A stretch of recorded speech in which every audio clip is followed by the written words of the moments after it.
Oi, gente. Quem me segue aqui, me segue lá também na Rede da Dancinha. Esse mês o senhor abriu o canal do YouTube e o TikTok, né? Onde torna públicas mensagens trocadas com suas acusadoras, muitas delas de cunho sexual. Por que fez isso agora? Para ter voz. Hoje o tema é acesso ao corpo. A Dani brincava pra caramba, me encoxava. Quando eu fui ascendendo na profissão, elas passaram a me chamar de negrinha insolente. Porque, obviamente, dentro desse círculo de feminismo do Shopping da Gávea, circulando apenas nas altas rodas do Leblon, eu era a pessoa mais preta que elas conheciam.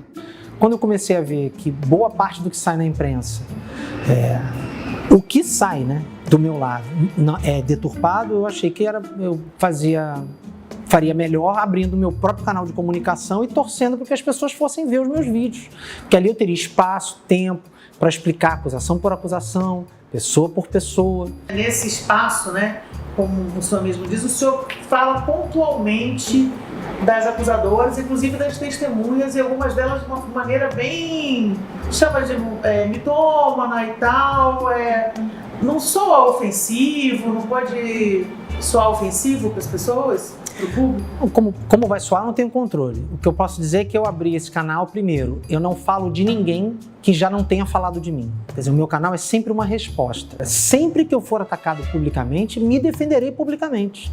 E quando não querem me dar espaço, eu faço no meu canal. Agora, se eu sou contundente em algumas afirmações, é porque realmente é revoltante tudo isso que eu estou passando. E tem horas que, e como eu procuro me comunicar da maneira mais verdadeira possível, mais real possível, sem subterfúgios e tal, eu realmente podem escapar expressões ou adjetivos, mas é o que eu estou sentindo e eu prefiro que o público tome contato com a verdade do que eu estou sentindo. Mas e a revelação de mensagens trocadas que tem um cunho mais sexual e tal? Era necessário isso? É necessário.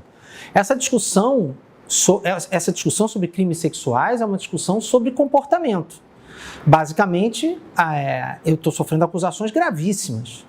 Então, para me defender, eu vou usar tudo que eu tenho de prova.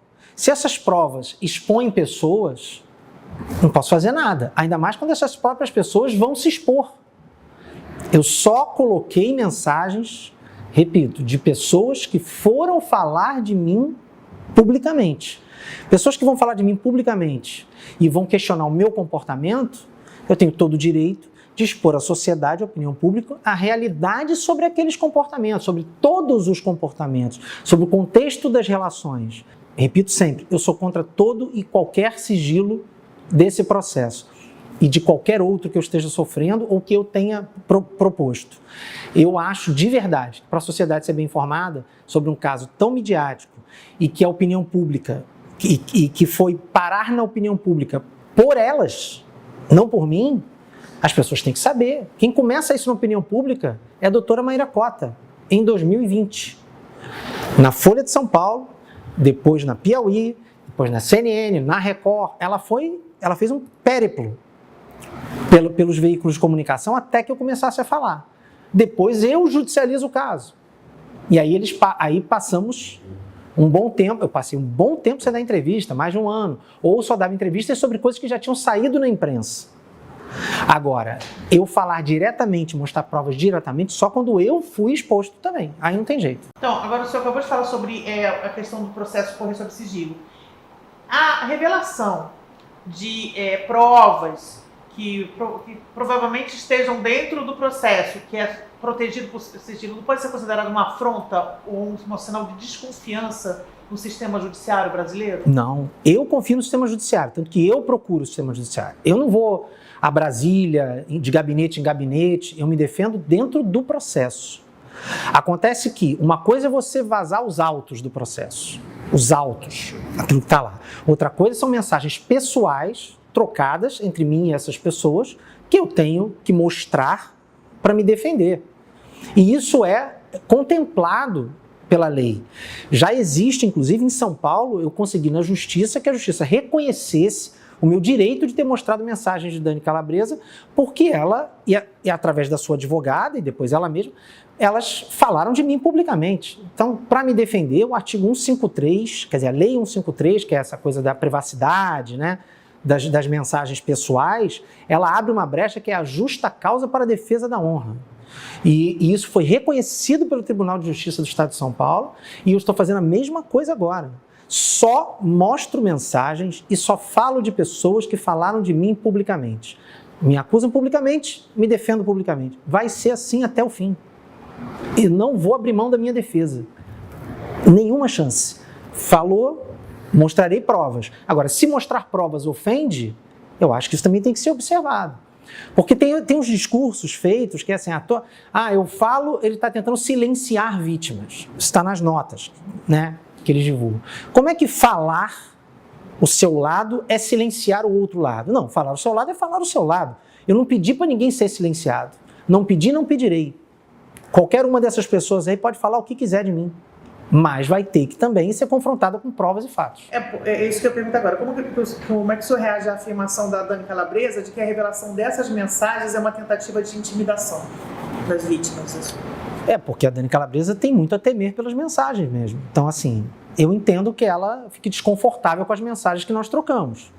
Agora, por mim, ela mostra as dela, mostra as minhas e a sociedade julga. Mas não só as mensagens, porque eu entendo que você está fazendo as perguntas em cima das mensagens, mas eu estou falando de outras evidências e provas de que elas mentem. Mentem muito, mentiram sempre, mentiram desde o começo, mudam versões. Como eu demonstrei que nós tínhamos intimidade e carinho excessivo entre todas as pessoas envolvidas, delas para mim, de mim para elas, que era uma via de mão dupla, agora elas tentam desqualificar essas mensagens dizendo que, sim, elas tinham carinho comigo, mas era uma manipulação. Por que o senhor disse que a Dani tem muito a temer com a revelação dessas mensagens? Ela tem a temer porque mostra a verdade das nossas relações. Quando ela vai através da advogada, ou ela mesma, em uma revista, e diz que eu tomei o celular da mão dela para ver os nudes dela, e eu mostro uma mensagem que diz, que ela diz para mim, mostrei sem você pedir, que é algo que desconstrói totalmente essa versão, é óbvio que ela fica desconfortável. É óbvio. Agora, o senhor disse que é alvo de uma farsa montada. É um golpe. Mas, a troco de quê que essas mulheres se juntaram? É uma pergunta que é recorrente toda vez que se toca nesse tema. Por que essas mulheres se juntaram todas para uma narrativa para te acusar de assédio sexual e moral? Eu só discordo do todas, né? É porque são 7, eram 8, são 7, que essa é outra coisa interessante do meu caso, né? Que é o único caso midiático de assédio que começa com mais e termina com menos acusadoras, né? Normalmente, no caso dessa proporção, as vítimas vão aparecendo, o que não aconteceu. No caso dessas mulheres, não me cabe. Eu poderia aqui ficar explicando qual é a motivação de uma, qual é a motivação de outra, porque essa se uniu com aquela, outra. Eu faço um pouco isso no meu canal, já. Eu mostro um pouco as ligações entre elas. Mas isso não importa muito. O que me importa é dizer que essas mulheres, esse pequeno grupo, porque eu trabalhei com centenas de pessoas, dezenas de mulheres, e esse pequeno grupo, com suas motivações pessoais, cada um, se juntou para me tirar da frente, para me tirar do caminho, para terem seus ganhos pessoais ali. Já que você tocou no assunto, você tem uma suspeita, já que disse que elas que têm que dar resposta? Elas têm que dar resposta. Por que uma pessoa pulou fora do grupo?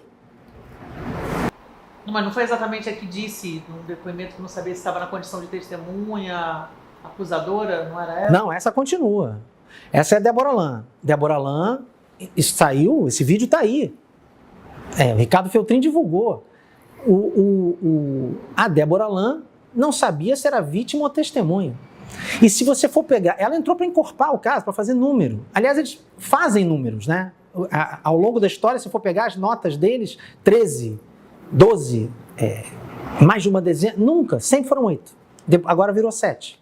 No caso da Suzana, o que aconteceu? Ela também não tinha? A Suzana tem que responder, mas claramente a Suzana não tinha ali nenhuma acusação de assédio sexual contra mim, e o que saiu na imprensa é que ela se sentiu enganada, que ela achou que era testemunha, assim como a Débora Land disse lá em depoimento, achou que era testemunha e estava rolada como vítima, para fazer número.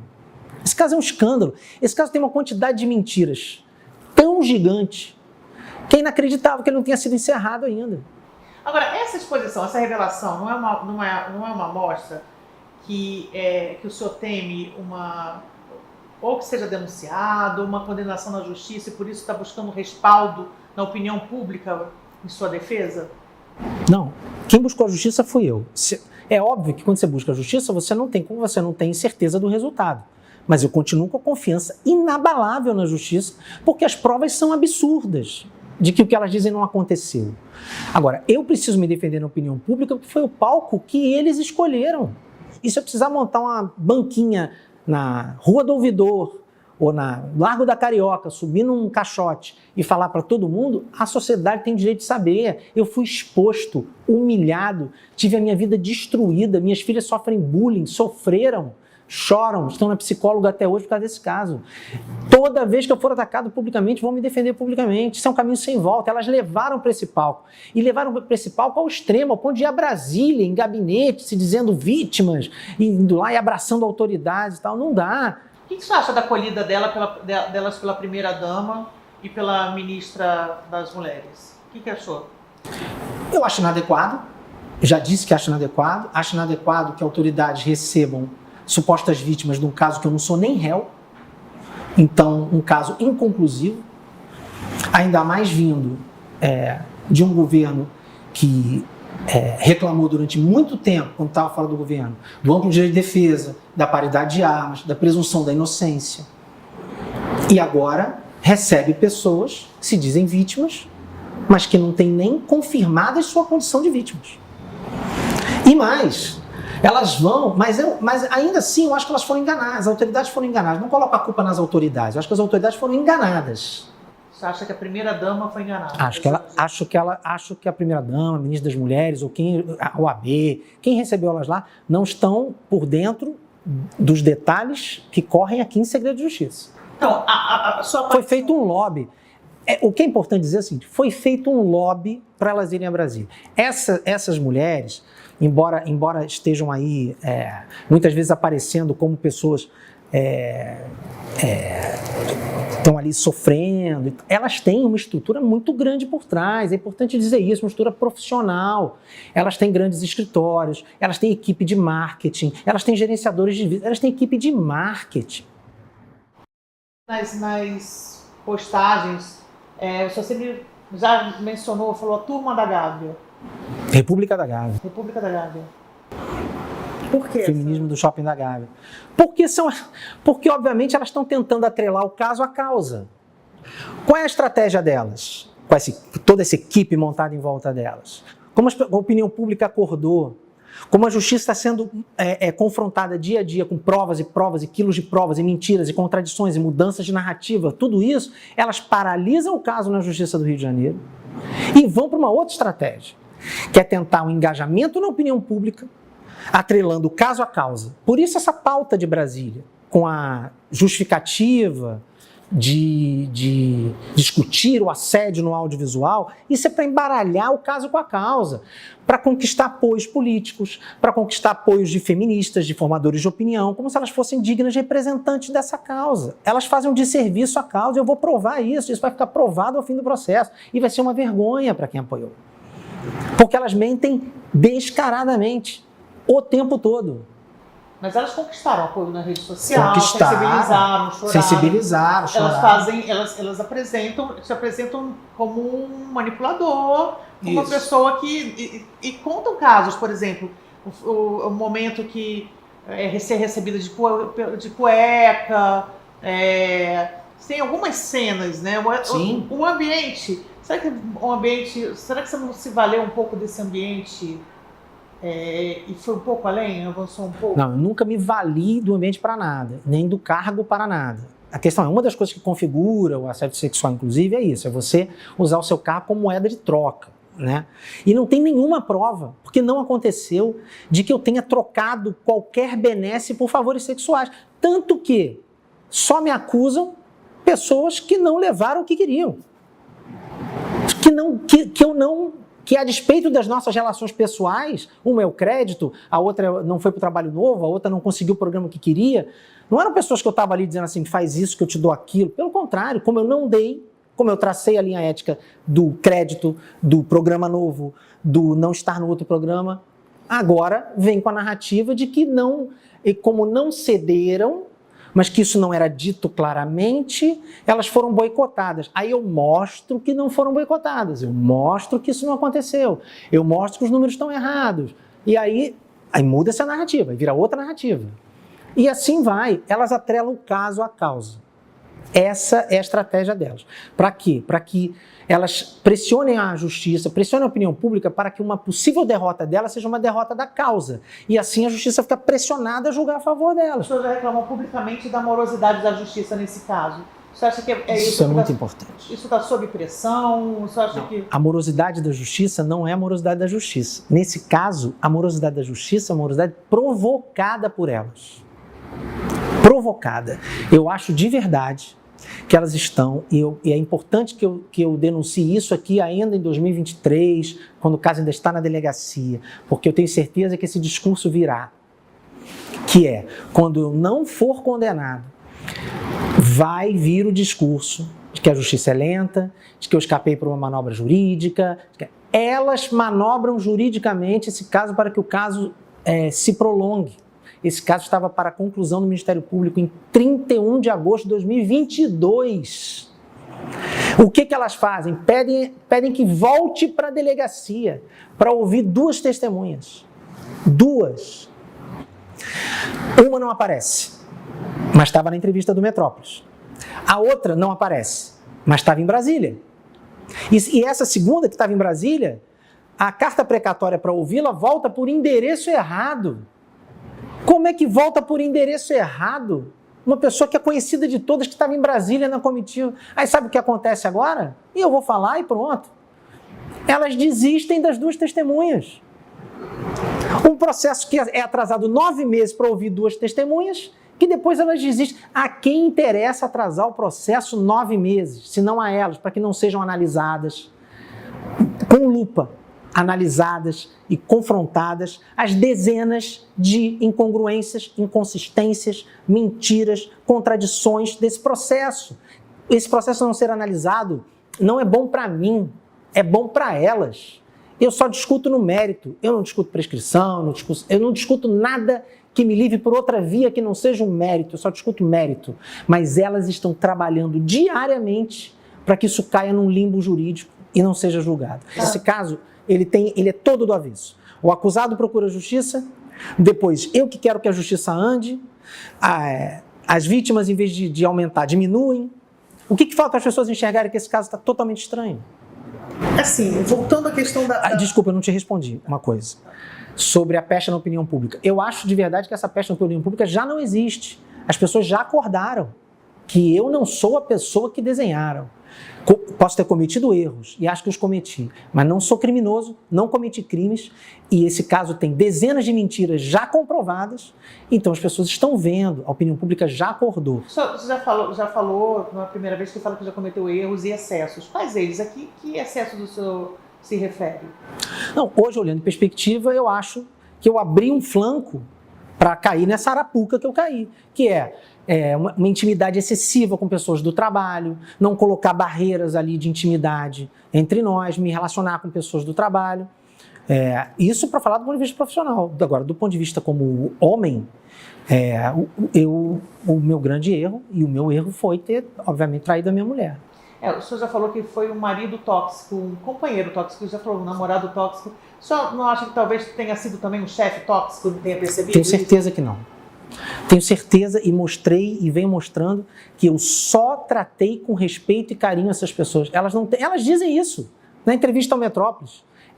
Os repórteres me dizem isso quando me entrevistam. Mas não, todos falam, nenhum deles tem nenhuma queixa sobre tratamento, sobre como você tratar.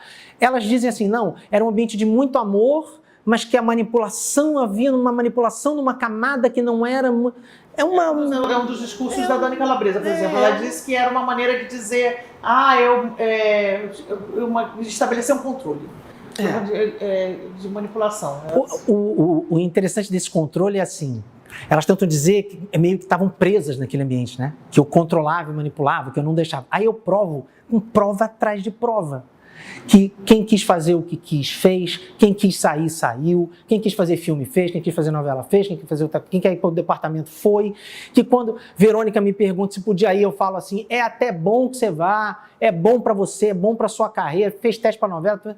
A Carol Portes, quando dá entrevista, ela chega a cometer esse ato falho de dizer todo mundo do Tá No Ar fez outras coisas, menos eu.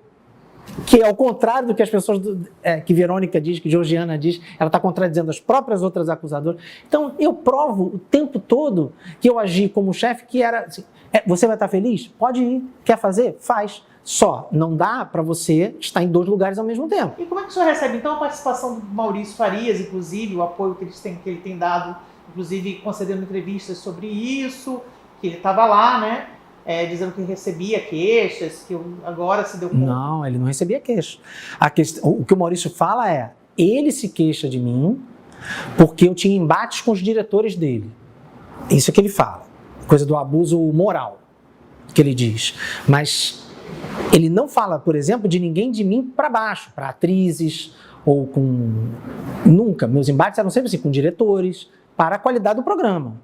E eu tinha embates. Mas ele mesmo diz, minha relação com ele era tranquila e doce. É assim que ele diz de mim. Porque meus embates sempre se deram nesse campo. Eu nunca xinguei ninguém, nada. Mas eu cobrava duramente qualidade das coisas que eu achava. E como a equipe era toda do Maurício, como ele mesmo diz, muitas vezes ele entrava no meio para dizer, olha, não fala assim, pera. Ele tentou fazer o melhor. O Maurício mediava essa relação. Mas o próprio Maurício diz que sobre... qualquer denúncia de assédio sexual ou qualquer comportamento inadequado no set, nem ele nunca viu, nem nunca chegou a ele. O Marcelo Adnet, o Maurício Marcelo Adnet, que ele é citado como seu amigo. Nunca foi meu amigo, mas tudo bem. A questão é, as motivações dessas pessoas para aderir a esse movimento, cabe a eles responder. A questão é, nem o Adnet consegue classificar qualquer conduta minha como assédio sexual, diz que nunca viu, nem o Maurício nunca viu, nem o Mauro nunca viu, nem ninguém nunca viu. As pessoas só dizem assim, elas me contaram, eu acreditei, elas me contaram, eu acreditei, elas me contaram, eu acreditei. É assim. Como é que o senhor recebe hoje, ver as pessoas que trabalharam contigo, que frequentavam a sua casa, te descreverem como controlador, assediador sexual? É um choque. É um choque. Agora, não são as pessoas que trabalharam comigo e frequentavam a minha casa. Um pequeno grupo das pessoas que trabalharam comigo esses anos todos, que frequentaram a minha casa. Porque no meio artístico tem essa informalidade. Elas mesmas assumem que tem. E essa informalidade fazia parte ali. E eu sempre fui um cara meio, não paternalista, mas eu era um cara que cuidava mesmo. Agora, o que eu digo sempre, e eu provo, tudo que eu fazia para mulheres... eu fazia para homens. É óbvio que é chocante ver, porque são pessoas que desfrutaram da sua intimidade, que desfrutaram da sua vida, pessoas que tinham com você... Eu mostro, depois da matéria da Folha, Georgiana um dia tirou minha blusa e começou a fazer massagem em mim. Você imagina se esse vídeo hoje fosse ao contrário? Você imagina se aparece um vídeo de eu fazendo massagem na Georgiana? Precisava mostrar isso, botar uma foto da calabresa... Enganchada em mim? Claro, porque elas me acusam de fazer isso. Elas me acusam de ter um acesso indesejado ao corpo delas. Eu tenho que mostrar que elas tinham acesso ao meu corpo. Se elas têm um acesso ao meu corpo, e isso serve para demonstrar a intimidade do toque que a gente tinha ali, que não era uma falta de respeito, era algo brincalhão de quinta série da gente. Se eu tenho uma... Eu nunca, e detalhe, eu nunca agarrei Dani Calabresa pelos corredores, nem nenhuma dessas atrizes aí, como elas agora, dessas. Inclusive, as outras atrizes vão à delegacia e desmentem isso. Aí elas tentam uma narrativa, não tem uma mensagem de uma para outra dizendo, pô, o Márcio me agarrou no corredor, o Márcio fica cheirando meu pescoço, o Márcio fica... Não tem nenhuma, 6 anos. Mulheres que tinham o mesmo grupo de WhatsApp. As atrizes do Tá No Ar tinham o mesmo grupo de WhatsApp. Essa narrativa é toda montada depois, não tem uma prova de que isso tenha acontecido, porque não aconteceu. Agora, tinham acesso ao meu corpo? Tinham. Tem vídeos que eu ainda, por exemplo, nem mostrei. Mas tem vídeos de Georgiana e Verônica fazendo massagem no meu peito, brincando, pra câmera, gravado. Ainda não mostrou, mas vai mostrar. Vou mostrar, claro que vou mostrar. Se necessário. Se necessário, mostrarei. Porque eu tenho que mostrar que essas pessoas mentem. Porque senão, você olha os vídeos dela, parece que são freiras carmelitas que estavam num convento e de repente entrou um tarado lá e começou a abraçar elas. Que elas não... Meu Deus, ele me constrangia. O jeito que elas falam. Pô, conta a verdade, pô. Conta que você me abraçava, que você tirava minha blusa, você fazia massagem, que a gente brincava. Conta a verdade. Você quer me chamar de assediador? Me chama dizendo a verdade. Alguns áudios que vieram à tona também lançam umas dúvidas sobre o caráter da Dani Calabresa sobre outro aspecto. Por exemplo, reclamando de um ator que contracena, reclamando da figurinista, pedindo para trocar. Reclamava de todo mundo. A questão é, por que esses áudios vieram a... Por que usar isso para mostrar o caráter da Dani? Não é para mostrar o caráter da Dani, é para mostrar que a Dani, enquanto por um lado dizia que estava me evitando, que não queria contato comigo, ai meu Deus, o meu chefe é assediador, ai eu tenho que tratar ele bem, porque senão, não sei o quê. Por outro lado, buscava incessantemente uma intimidade comigo, inclusive para fazer queixa de outros colegas. Se você tem queixa de outros colegas, por que você vai procurar o seu chefe assediador para falar deles? Procura um amigo, procura os amigos dela aí, tem um monte. Por que vem falar comigo? Porque nós tínhamos amizade, porque nós tínhamos intimidade. Ou porque ela, como sempre, interessada talvez em que eu interviesse numa situação, quando ela vem falar do Bruno Mazzeo, e ela vem falar do Bruno Mazzeo no dia que eu viro diretor de humor, ela não está falando à toa. A frase dela, ela está querendo que eu faça uma pressão ou que eu use o meu novo cargo para não deixar a escolinha morrer. Ela diz, eu tenho muita preguiça do Bruno, tomara que a gente não esteja na mão dele. Entendeu? Essas frases denotam que toda vez que ela tinha algum interesse, ela ia lá em mim. Eu já falei e repito, essa é uma discussão sobre comportamentos. Mas querem julgar só o meu. Não, vamos julgar o comportamento de todo mundo, vamos ver como todo mundo estava nesse rolê, como dizem, como é que era a atitude de cada um ali, como cada um usufruía desse ambiente, e quando esse ambiente passou a não estar mais interessante, se voltam contra mim. A Dani, num depoimento, falou que o fato dela ter mostrado o nude, aliás, é uma... vários. O fato dela ter mostrado nudes não é um convite. Sim. Não pode ser encarado como um convite, não pode ser encarado como um convite, e que o senhor tentou agarrar ela com a força depois disso. Não tentei. Eu entendo que os nudes não são necessariamente um convite. Não necessariamente. Mas qual é exatamente então a intenção ao chamar uma pessoa num canto e mostrar nudes para ela? Ok, pode não ser um convite, pode ser só que você queira que o seu, hoje ela diz chefe, né? Na época era amigo, agora é o chefe. Pode ser só que você queira que o seu chefe conheça o seu corpo para alguma questão de trabalho que eu não consigo identificar. Mas, obviamente, no mínimo, é um sinal claro de que ela quer ter com você uma relação de intimidade muito maior do que chefe e funcionário. Porque ela nega aos prantos, né? Ela nega aos prantos. Não, negar aos prantos, várias fazem, né? Como se a Verônica, no vídeo que vazou dela dizendo que eu criei grupo de WhatsApp para dizer que nós transamos, que o grupo foi criado por ela, ela também narra os prantos. E é uma mentira comprovada. Então, mentiras comprovadas aos prantos, eu tenho várias. Vamos falar da festa cena? O que aconteceu de fato da sua versão, né? Vamos lá. Festa 100 de novo, 3 anos depois. Eu e Dani Calabresa nos relacionamos naquela noite, consensualmente, num canto da festa. Depois me relacionei com a amiga dela. No mesmo lugar. Ela disse que não foi, mas foi... No mesmo lugar. Ela buscou a amiga dela para se proteger do senhor. Então, ela diz que buscou a amiga para se proteger de mim. É bem interessante, porque a geografia do local impede essa versão. Por onde a amiga diz que estava, por onde a Dani sabe que nós ficamos. Esse puxar a amiga como se fosse alguém que estivesse passando ali, só se a amiga tivesse um braço de 30 metros. Acha que se eu prejudicar profissionalmente... Sua carreira está enterrada depois disso? Eu não tô de verdade minimamente preocupado com a minha carreira. Eu estou preocupado com a minha dignidade e com a verdade de tudo que aconteceu em relação a essas pessoas. Eu não vou desistir dessa verdade e de contar essa história, como ela aconteceu, tintim por tintim, até o final dos tempos. O que eu entendo hoje é que a opinião pública acordou e que boa parte do meu público pede a minha volta, o tempo todo. Então, assim, eu acredito que mais à frente voltarei pelo teatro. Quem acreditar em mim, quem acreditar no que efetivamente aconteceu, vai comprar um ingresso e vai assistir um espetáculo meu. E como é que é a abordagem na rua? Como é que é? Só carinho, só recebo carinho, só recebo apoio. O senhor diz que as suas filhas fazem terapia, o senhor também, né? Também, todo dia.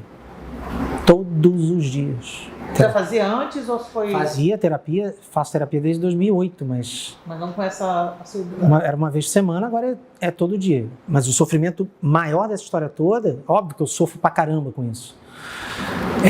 Mas o que me breca ou me acelera nesse processo de mostrar a verdade, de expor as coisas, é como isso bate na minha ex-mulher, Joana, e nas minhas 2 filhas, na Nina e na Manuela, que são as pessoas que, quando tudo isso começou, elas tinham 10. A gente ainda conseguia blindar um pouco aqui e ali. Agora elas vão fazer, daqui a alguns dias, 14. Inclusive, eu não posso dizer se é maldade ou não é de maldade, mas assim, coisas que eu nunca falei. Vou falar aqui agora. Quando esse caso começou na justiça, que elas, quer dizer, começou comigo, mas quando elas vão para a justiça, o oficial de justiça tem que ir atrás de você para você assinar e dizer que você está ciente que começou um processo. Esse oficial de justiça, o endereço dado para ele ir é o da casa da minha ex-mulher. Não tem nenhuma conta minha lá. Eu não sei. Na minha cabeça isso foi feito de propósito. Foi só uma maldade. Porque essas pessoas todas frequentavam esta minha casa aqui. E o telefone que consta para o oficial de justiça procurar, e que o oficial de justiça procurou, mandou mensagem, disse: eu estou aqui com uma coisa judicial para entregar, Márcia, foi o da minha filha Manuela, que ficou recebendo com 11 anos de idade, ficou recebendo mensagem de WhatsApp de oficial de justiça, 12 anos de idade, ficou recebendo mensagem de oficial de justiça. A iniciativa dela é sempre movida por interesses mais profissionais do que pessoais contrariados. Mas será que alguma delas, pelo menos uma, 2, né, não sei, entendia, assim, se via de fato assediada, tinha recebido dessa maneira? Não se via. Tanto que o discurso em uníssono delas quando a Dani faz a queixa, nós acordamos. O que é uma coisa bem louca de se pensar, que é assim, não de você acordar depois, porque isso acontece. Mulheres que são assediadas, às vezes, demoram anos para perceber. Isso acontece. A questão neste caso, elas querem fazer a sociedade crer que 7 mulheres diferentes acordam no mesmo dia. Viveram 6 anos de uma ausência completa de sentidos e consciência do local onde estava, e que no mesmo dia, pelo mesmo motivo, despertam. É uma tempestade perfeita, porque era uma época que a Globo estava demitindo geral, essas mulheres perderam espaço, tinha uma vingança passional no meio, aparece uma advogada dizendo: vamos acabar com o diretor da Globo, queimar numa fogueira em praça pública, e vocês são as mulheres que vão ser as mártires do assédio na televisão brasileira, e elas embarcaram nessa. Embarcaram 8, uma pulou fora. E vamos ver se até o final vão ficar 7 mesmo. Passados 2 anos mais, qual é o produto positivo para elas? Porque elas estão também sendo expostas. 0. Mas mesmo dentro da empresa, elas estão sendo expostas nas redes. Mas elas não queriam estar nesse lugar. Veja bem, a doutora Maíra Cota sempre disse que não queria judicializar o caso. Elas queriam me destruir. Primeiro me tirar da empresa, que era até aí que a Dani Calabresa queria ir. Ela já declarou isso em várias entrevistas. Resolver dentro da empresa. Agora, na entrevista ao Metrópolis, outras assumem esse discurso. Repare, elas não tinham esse discurso. Não, para nós, a gente fica com o que foi decidido ali na empresa. Agora elas já estão com esse discurso assim: não, a empresa julgou ele lá, a Dani queria que acabasse ali. Verônica não deixa. Verônica regimenta essas mulheres. Verônica traz Maíra Cota. para me destruir publicamente, por uma vingança passional. Aí vão na Mônica Bergamo, na Folha de São Paulo e depois na revista Piauí. E dão entrevistas dizendo, não queremos judicializar o caso. Aí eu judicializo e começo a mostrar mentiras. Aí elas são obrigadas à justiça, aí elas perdem o caminho de retorno. Não tem mais volta. Elas não queriam estar onde elas estão. Elas foram obrigadas a estar por esta advogada. As consequências do que viriam daquilo que estava sendo feito, que era a tentativa de destruir alguém publicamente. E as consequências de uma judicialização. Não à toa uma pessoa pula fora desse barco. Não à toa uma pessoa fica perdida numa audiência em vídeo, sem saber que era vítima no outro caso, achando que era testemunha. Essas pessoas perderam o ponto de retorno, Kátia. Perderam o ponto de retorno. Elas não queriam judicializar, queriam só me destruir. E aí, quando eu judicializo, a coisa sai do controle. E aí vai para a justiça e depois volta para a opinião pública quando na justiça começa a fazer água. E assim, vendo os depoimentos que a gente teve acesso e tal, o senhor agora descreve a Dani Calabresa como uma pessoa que também orquestrou, participou dessa orquestração, entendeu? Dentro da empresa, sim. Você acha que ela orquestrou deliberadamente? Claro. Depois... Tem vídeo. Ela cai nesse ato falho, né? Porque eu sempre digo o seguinte, sempre disse, o que motiva a denúncia de Dani Calabresa, o que motiva a Dani Calabresa a me denunciar não é assédio, é uma questão profissional. Eu sempre falei isso. Tanto que ela faz a queixa 2 anos e meio depois. Quando a queixa sobre a tal festa, que não era um problema até então, 2 anos e meio depois vira. E outra, ela mesma assume que ela vai primeiro fazer uma queixa de assédio moral e não fala nada de sexual. Aí eu não sou punido, eu não saio da frente. Aí ela vem com a carta do assédio sexual. Depois, ela foi medindo as cartas dela. Agora, ela cai no ato falho de confirmar o que eu estou dizendo. Porque isso eu posso dizer porque está em vídeo e vazou. Quando o juiz da audiência civil pergunta, quando a senhora então decide denunciá-lo por assédio? Bom, o que eu espero de uma pessoa que denuncia outra por assédio, o que espera-se, eu não, né? O que espera-se é alguma narrativa de assédio.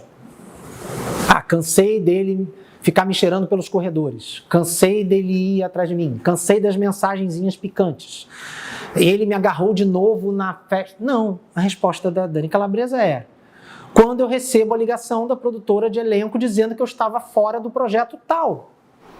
Como é que o senhor recebeu, como é que o senhor reagiu ao ouvir ela dizer que tinha nojo do senhor? É chocante, é óbvio que é chocante. Mas revela mais sobre ela do que sobre mim. Porque quando confrontado com tudo que ela me dizia, e tudo que ela dizia sentir, e ao mesmo tempo tudo que ela me escrevia, e me usando de confidente, e dizendo que era o cara mais maravilhoso, chefe, amigo, do mundo, e que era uma vantagem, que eu gostasse dela, que eu desse em cima dela, como ela diz, porque aí ela ia ter o projeto dela. Isso diz mais sobre ela, mas é muito ruim de ouvir. Agora, pior do que ouvir isso é ouvir as mentiras, porque é uma sensação de impotência, porque é muito louco, porque o ônus da prova se inverte, né, em caso de crime sexual. Não se inverte juridicamente, mas para a opinião pública é assim: esse cara me assediou, aí vira todo mundo para você e fala assim, e aí, o que você tem a dizer? E para a pessoa que acusa, não é pedido nada. Tanto a primeira matéria da Folha, quanto a matéria da Piauí, quanto a entrevista do Guilherme Amado, não tem nenhuma prova. Não tem nenhum documento. Não tem nada. É só relato. Então o que se quer é que se acredite na palavra e se ignore todas as evidências. Mas isso é o fim do Estado Democrático de Direito. É o fim. O senhor gostava dela mesmo? Teve uma época que a gente flertava e eu me interessei mesmo. Verdade. Quando ela me mostra os nudes, eu fiquei bem interessado. Não vou mentir. Aconteceu. Será que ela não recuou e o senhor avançou além da conta? Isso aconteceu lá 6 anos atrás, era um flerte, ela mostra os nudes, eu fico interessado, eu mando mensagem, ela corresponde, a gente fica na festa, depois, um mês depois da festa, ela elogia, diz que eu tenho outros dons e manda emoji de berinjela, elogiando meu pênis. Depois de que estava querendo mandar um microfone. Depois de que estava querendo mandar um microfone, brincando, hahaha. Depois vim na minha casa cantar num videokê, teoricamente, no mês seguinte da festa, teoricamente o local que ela foi assediada primeiro. Aí num depoimento na justiça, ela diz que eu assediei ela no palco, no outro ela assume que ela que tirou minha camisa no palco. E assim vamos. Uma declaração aqui, outra diferente ali, outra colar. E o que alguns formadores de opinião querem, ou parte da imprensa, é que se ignore isso tudo, em nome da palavra da vítima, do sentimento da vítima. Não, vamos mostrar a realidade do que aconteceu. Porque uma pessoa ser assediada, uma pessoa não é assediada só porque ela acha que foi, ou porque ela diz que foi. Existe um conjunto de elementos que tem que ser julgados para você refletir sobre aquela relação. Se aquela relação era um assédio, ou era uma paquera, um flerte mútuo, se foi um namoro, como no caso da Verônica, de 1 ano, se foi um nada gigante, como no caso da Débora Allan, que ela não consegue nem dizer um fato. Mas boa parte da imprensa, e formadores de opinião, e feministas e tal, elas foram muito longe já, apoiando. E aí precisa dar um nó, uma cambalhota retórica para que eu esteja errado. Mas eu não estou. Ninguém até hoje, e são 3 anos, ninguém até hoje apontou uma vez que eu tenha mentido. Eu botei a íntegra da minha entrevista com o Guilherme 3 horas e 40. Agora, aquelas 11 pessoas que sentaram ali, sabe quando elas vão colocar a íntegra daquela entrevista? Jamais. Jamais essa íntegra vai aparecer. Porque tinha inclusive uma diretora de atores na cena. O senhor faz crítica à imprensa também, eu trabalho da imprensa. Faço. Como é que eu não vou fazer crítica ao trabalho da imprensa? Primeiro, eu fui acusado pela imprensa, sem que fosse pedido ou exibidas provas. Bastou o relato. Eu entendo que a causa é muito nobre. Então, todo mundo quer estar do lado certo da história. E todo mundo comprou essa história no começo. Então é mais fácil continuar tentando que eu esteja errado. Tanto os formadores de opinião, quanto a imprensa e tal. Então, parece que há uma certa... a impressão que dá é uma certa comemoração, qualquer notícia contra. Assim, sai imediatamente. É a primeira página. Do que o senhor se arrepende mais? O que o senhor fez hoje? O senhor falou ano passado, mas eu queria, assim, qual é o seu maior arrependimento? Meu maior arrependimento foi ter sido um colega que foi virando chefe e que achou que o grande barato era continuar agindo como colega. Não devia ter me relacionado com ninguém de dentro do... Mas isso eu sei hoje. Isso não era a cultura, nem da empresa. 3, 4 anos atrás. Não era mesmo.